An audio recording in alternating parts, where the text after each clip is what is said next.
Good morning, students. Today we are going to discuss about chapter 6, work, energy and power. The chapter begins with the dot product of vectors. So let us first see what is the product of vectors. Product of vectors is also known as multiply of vectors. So the multiply of vectors is to multiply two or more vectors to get a certain outcome is called product of vectors. Vector product can be done in two ways. Number one, scalar product.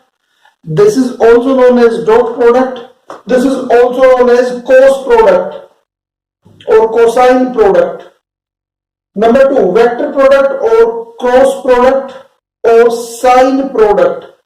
In this chapter, we will discuss only the upper part, means the scalar product.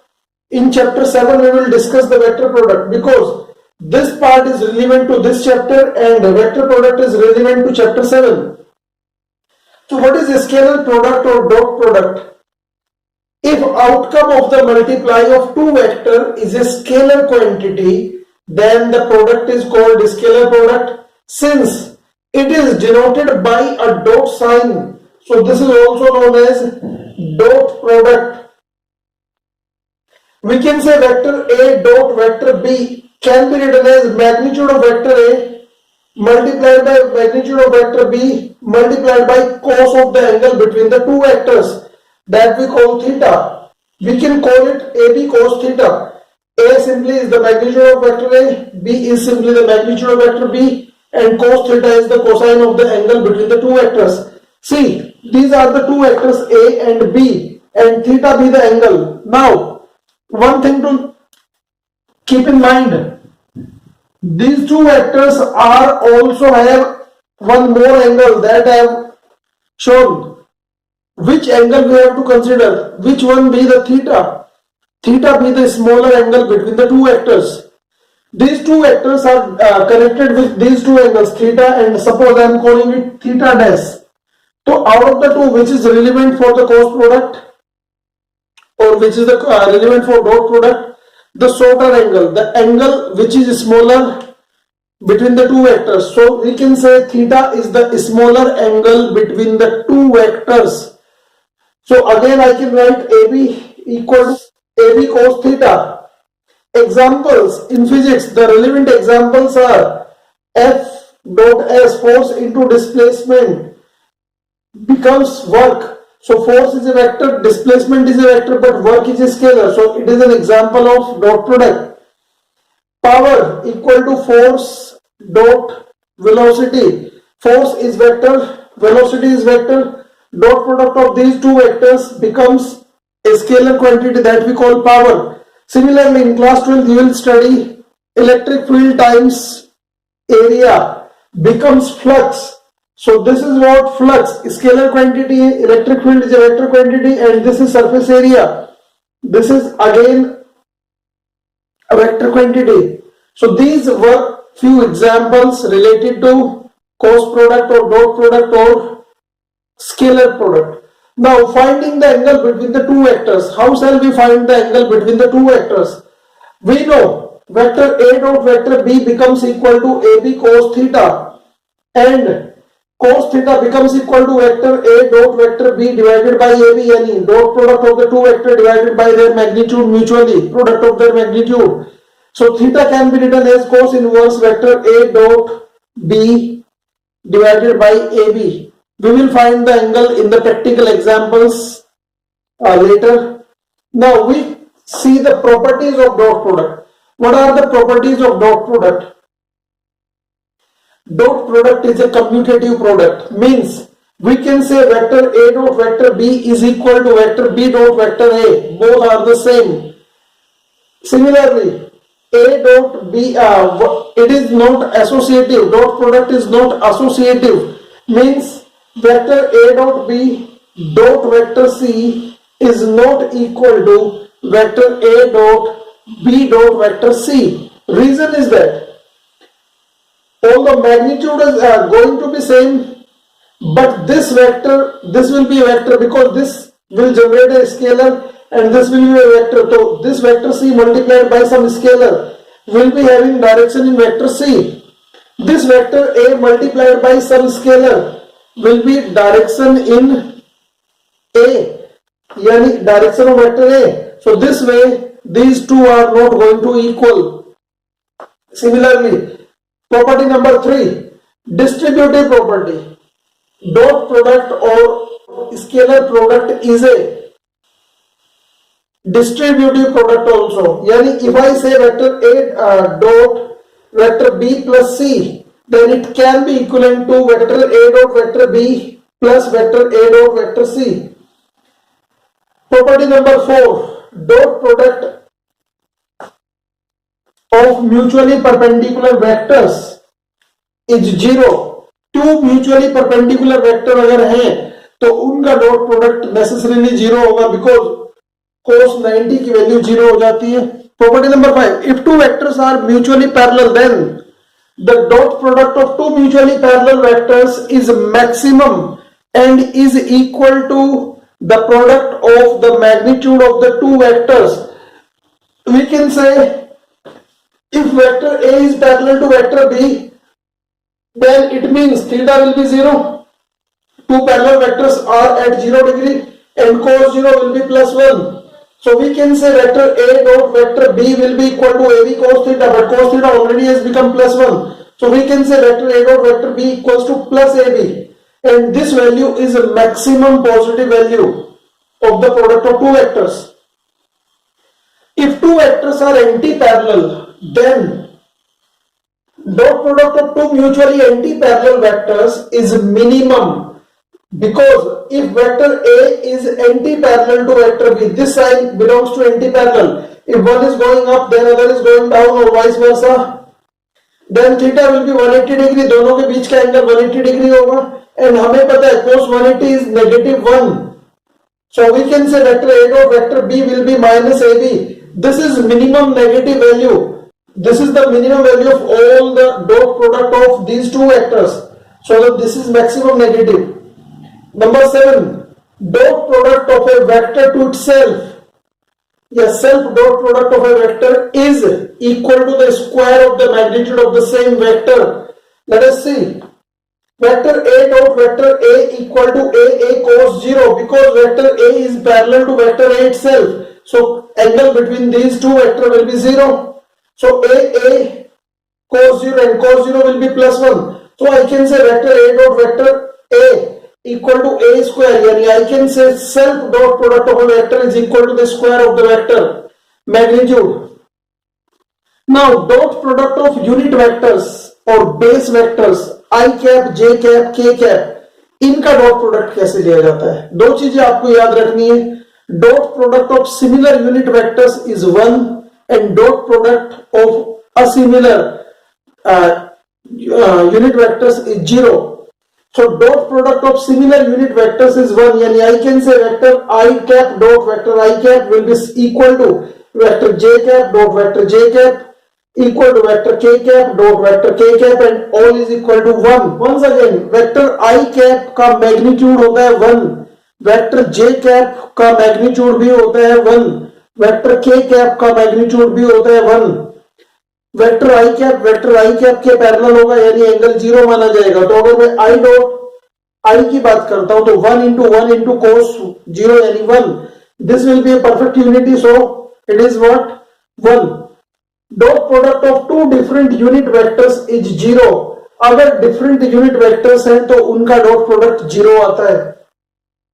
I can say vector A cap dot vector J cap, तो magnitude तो दोनों का same है, but यहां पर theta 90 हो जाता है. यहां पर थीटा हर एक के बीच में 0 था, बट यहां पर हर एक के बीच में थीटा 90 लिया जाएगा. And we know cos 90 0, cos 90 की वैल्यू 0 होती है. That's why we can say I cap dot J cap will be equal to J cap dot K cap will be equal to K cap dot I cap. यानी a similar vectors अगर हैं, different vectors हैं, तो फिर उनका dot product 0 आता है. Now dot product of two vectors in component form. दो वेक्टर्स अगर कंपोनेंट फॉर्म में लिखे तो उनका डॉट प्रोडक्ट हम कैसे निकालते हैं? Let us assume two vectors A and B. Vector A is given as A x I cap plus ay j cap plus az k cap.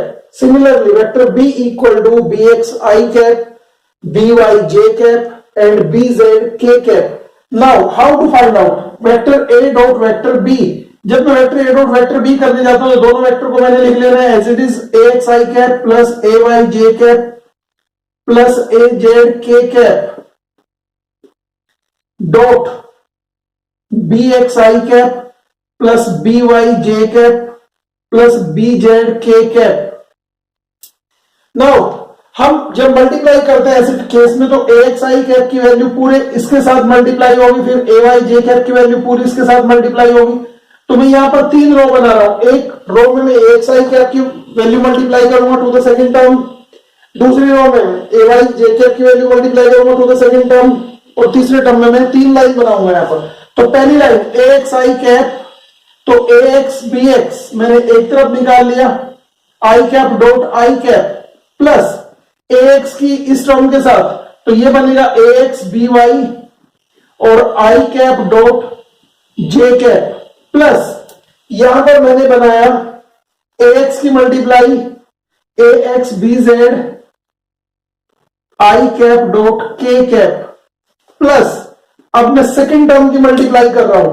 अब मैं ay की मल्टीप्लाई करूंगा टू द होल टर्म. तो ay की multiply सबसे पहले first term को यानी ay bx और j cap dot I cap plus ay की मल्टीप्लाई सेकंड टर्म के साथ ay by j cap dot j cap plus तीसरा टर्म जो मेरे पास आ रहा है वो आ रहा है ay bz और j cap dot k cap plus में थर्ड टर्म में जा रहा हूं. थर्ड टर्म की मल्टीप्लाई एक बार फिर कर रहा हूं, इस बार az की multiply to the whole second term, और ये बनेगा मेरे पास az bx k cap dot I cap plus az by k cap dot j cap plus तीसरा टर्म मेरे पास बन रहा है az bz k cap dot k cap. So this way we have completed the multiply of both the terms. Now, so on the basis of the other two terms, we can rewrite the terms as ax bx as it is I cap becomes 1. So I can write ax bx. When I see this term becomes 0. ये term तो 0 हो जाएगा. Similarly, ये भी दोनों term की जो different value है ये भी 0 होएगा. अगर मैं इस थर्ड टर्म को देखता हूं तो ये टर्म भी 0 होने वाला है क्योंकि j डॉट I दो डिफरेंट वेक्टर्स हैं. j डॉट j इसकी वैल्यू 1 होगी, यानी दूसरा टर्म जो मेरे पास बच रहा है वो ay by प्लस जब मैं थर्ड टर्म की बात करता हूं ये टर्म मेरे पास बच गया, ये टर्म बच गया, इसको देखता हूं ये फिर 0 हो जाता है. j डॉट k दो डिफरेंट यूनिट वेक्टर्स है जिनका जो डॉट प्रोडक्ट है 0 है, हमें पता है. इनका ये भी डिफरेंट डॉट प्रोडक्ट है, ये भी 0 होगा, ये वाला भी 0 हो जाता है, और फिर ये टर्म बचता है मेरे पास. तो तीसरा टर्म बचता है az bz. तो this is the dot product. तो यहां से मैं कह सकता हूं vector a dot vector b is equal to ax bx plus ay by plus az bz. या तो यहां से मैं कह सकता हूं अगर दो वेक्टर कंपोनेंट फॉर्म में दिए गए हैं तो उनके coefficient of y will be multiplied mutually, then coefficient of j will be multiplied mutually, then coefficient of k will be multiplied mutually, and all are added algebraically. Algebraically means अगर positive term negative के साथ multiply करें तो negative बना के लिखेंगे, और अगर नेगेटिव नेगेटिव या पॉजिटिव पॉजिटिव की है तो ये प्लस हो जाएगा. तो ये नेसेसरीली सम नहीं होगा, it may be minus, it may be plus. तो this way we will do the multiply. Let us see few examples. Now it's time to see some problems based on dot product and relative concepts. Let us see the first question. Question 1 says find the angle between vector A and vector B if there are three situations I have created. Vector A equal to 3i cap plus 2j cap minus k cap. Vector B is 6i cap 4j cap 2k cap. And similarly these two questions are there. Question number 2, find the value of lambda so that vector A equal to 2i cap plus 3j cap plus lambda k cap and vector b equal to I cap plus j cap plus 2k cap are mutually perpendicular. Both the vector a and b are mutually perpendicular. We have to find the value of lambda. Question number 3 says magnitude of the two vectors is 3 and 2 root 2 respectively. If their dot product is 6, then find the angle between the two vectors. Question number 4 says the constant force F equal to I cap plus 2j cap plus 3k cap Newton is producing a displacement of 5 meter along y-axis. Find the work done. And question number 5 says if magnitude of vector A plus vector B is equal to magnitude of vector A minus vector B, then find the angle between the vector A and vector B. दोनों vector A और B के बीच का angle find करना. तो let us see how to solve these concepts. Let us see question number 1. Answer of question 1. 1a. 1a says vector A is what? 3i cap plus 2j cap minus k cap. Vector B is what? 6i cap plus 4j cap minus k cap. यहां से अगर मैं देखूं तो मेरे पास एक बहुत सीधा शॉर्टकट भी आ रहा है. यहां से अगर मैं 2 कॉमन ले लेता हूं तो it become 3i cap plus 4j cap plus 2j cap minus ये 2k cap था माइनस k कैप. तो vector A and vector B दोनों एक ही डायरेक्शन में है, यानी I can say vector B is equal to 2 times of vector A, यानी both vector are in same direction. दोनों का डायरेक्शन सेम है, so I can say theta equal to 0. दोनों पैरेलल हैं. ये तो मैंने शॉर्टकट से फाइंड किया है. अब इसको देखते हैं लॉन्ग कट. अगर मुझे ये नहीं पता होता, ये मैं इंफॉर्मेशन गैदर नहीं कर पा रहा होता, तब क्या करता? फिर मेरे पास सीधा तरीका था. मैग्नीट्यूड ऑफ वेक्टर ए यानी ए इक्वल टू क्या था? अंडर रूट ऑफ 3 का स्क्वायर यानी 9 प्लस 2 का स्क्वायर यानी 4 प्लस 1 का स्क्वायर यानी 1. तो मैग्नीट्यूड ऑफ वेक्टर 1 ए क्या था मेरे पास?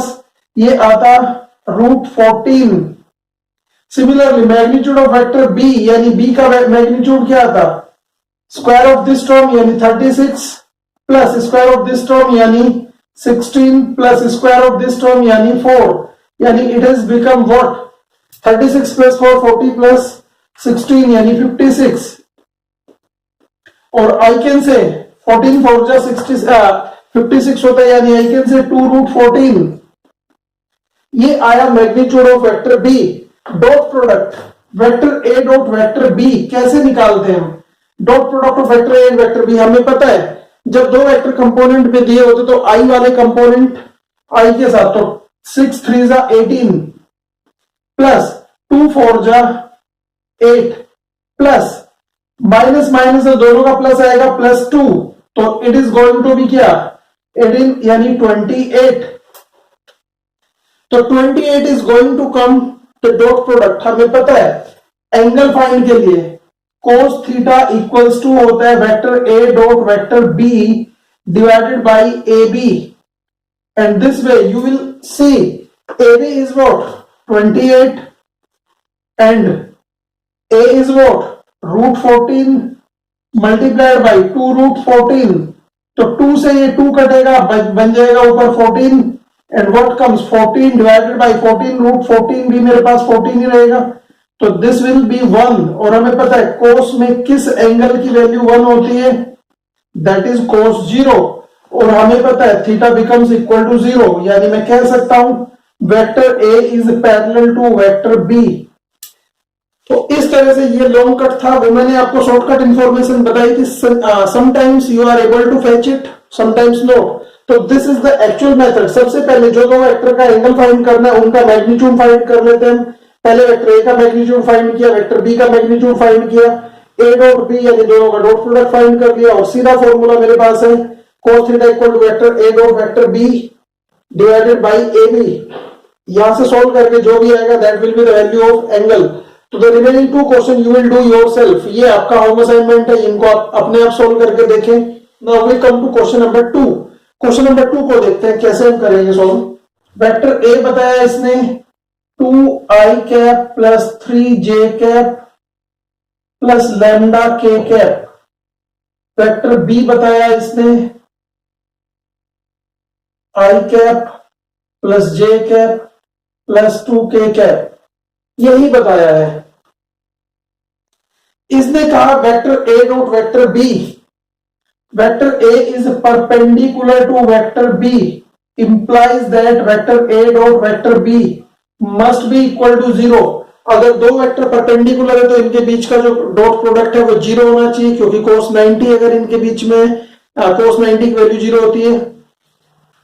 तो यहां से मैं कह सकता हूं, अगर मैं डॉट प्रोडक्ट निकालता हूं, it comes 2 into 1 plus 3 into 1 plus 2 into lambda, that is going to be 0। और ये आएगा मेरे पास 2 plus 3 plus 2 lambda, that is equal to 0। और ये लैम्डा इक्वल टू आएगा -5/2, क्योंकि 2 प्लस 3 ये 5 हो जाएगा, और जब ये उस तरफ जाएगा तो माइनस का 5 हो जाएगा। 2 लैम्डा से जब मैं इसको निकालता हूं तो लैम्डा की वैल्यू कम्स -5/2। अगर मैं लैम्डा की जगह 5/2 रख देता हूं तो ये पूरा टर्म परपेंडिकुलर हो जाएगा, डॉट प्रोडक्ट एक्सपायर हो जाएगी। ओके, क्वेश्चन नंबर 3 देखते हैं क्या कहते हैं। क्वेश्चन नंबर 3, क्वेश्चन नंबर 3 का आंसर हम निकालते हैं। ये कह रहा है कि मैग्नीट्यूड ऑफ वेक्टर ए, चलिए मैंने पहला वेक्टर का मैग्नीट्यूड ए इक्वल टू मान दिया 3। ये कह रहा है magnitude of vector B is what 2√2। इसने कहा vector A dot vector B, यानी दोनों वेक्टर का जो डॉट प्रोडक्ट है दैट इज कमिंग 6। इसने कहा दोनों वेक्टर का वेक्टर प्रोडक्ट 6, डॉट प्रोडक्ट 6 आ रहा है। तो फाइंड द एंगल, थीटा क्या होगा, दोनों के बीच का एंगल मुझे फाइंड करना है। हमें पता है cos theta is equal to vector A dot vector B divided by A B. सारी वैल्यूज मेरे पास है, ए डॉट बी मेरे पास है 6 और ए है 3 और ये है मेरे पास 2√2। ये कटेगा 6 से, यानी व्हाट कम्स 1/√2। cos के कौन से एंगल की वैल्यू 1/√2 होती है, cos theta equal to cos 45। हमें पता है 45 डिग्री की वैल्यू होती है, यानी थीटा इज व्हाट 45। तो आंसर नंबर, क्वेश्चन नंबर 3 का आंसर आ रहा है 45 डिग्री। दोनों जो वेक्टर हैं एक दूसरे के साथ 45 डिग्री का एंगल बना रहे हैं। Now see the question number 4 and 5। ये कह रहे कांस्टेंट फोर्स है जिसका मैग्नीट्यूड, इसने जिसका वैल्यू बताया F equal to I cap plus 2j cap plus 3k cap, इतने न्यूटन का फोर्स है जो किसी बॉडी पर काम कर रहा है। और इसने डिस्प्लेसमेंट जो प्रोड्यूस किया है, डिस्प्लेसमेंट यानी वेक्टर एस, इसने कहा है 5 मीटर अलोंग वाई एक्सिस, और वाई एक्सिस का मतलब है वेक्टर जे कैप। तो 5j cap is the answer only, 5j cap meter, इतने मीटर का जो डिस्प्लेसमेंट है वो है वेक्टर एस। हमें पता है इसने पूछा work done, W equal to होता है vector F dot vector S. Example में बताया था force produces displacement is called work done. Force and displacement both are vector and their product is work, that is scalar, so it will be covered by scalar product. F is what? I cap plus 2j cap plus 3k cap। अगर मैं इसको dot product कर रहा हूं, इसको मैं लिखता हूं 0 I cap for your easiness, 5j cap plus 0k cap। अगर किसी वेक्टर में आपको बाकी दो कंपोनेंट I cap और k cap मिसिंग है तो multiply them with 0 and right. यहां से आपका इजी हो जाएगा। वैसे तो आप डायरेक्ट भी कर सकते थे, तो 0 मल्टीप्लाइड बाई ये 0 होगा, ये टर्म भी 0 हो जाएगा, तो what will be multiplied, this will B multiplied with this, यानी 10 जूल का वर्क यहां पर आने वाला है। तो W इज व्हाट 10 जूल। तो जे कैप की मल्टीप्लाई होगी और आंसर आएगा मेरे पास 10 जूल। अब मैं क्वेश्चन नंबर 5 देख लेता हूं। Question answer of question number 5 ये कहता है magnitude of vector A plus vector B is equal to, एक बार फिर मैं रिपीट करता हूं, magnitude of vector A plus vector B equal to magnitude of vector A minus vector B. Then theta equals to क्या, A और B के बीच का एंगल क्या होगा ये हमें फाइंड करना है। हमें पता है magnitude of vector A plus vector B is given as under root of A square plus B square plus 2ab cos theta. Similarly, magnitude of vector A minus vector B is given as under root of vector A square plus vector B square minus 2ab cos theta. This way we can say दोनों equations को मैंने कर लिया है. अब from 1 and 2, अगर मैं इसको इक्वेशन 1 और इसको 2 मान रहा हूं तो फ्रॉम 1 and 2 क्या आ रहा है मेरे पास, putting them equal a square plus b square plus 2ab cos theta within under root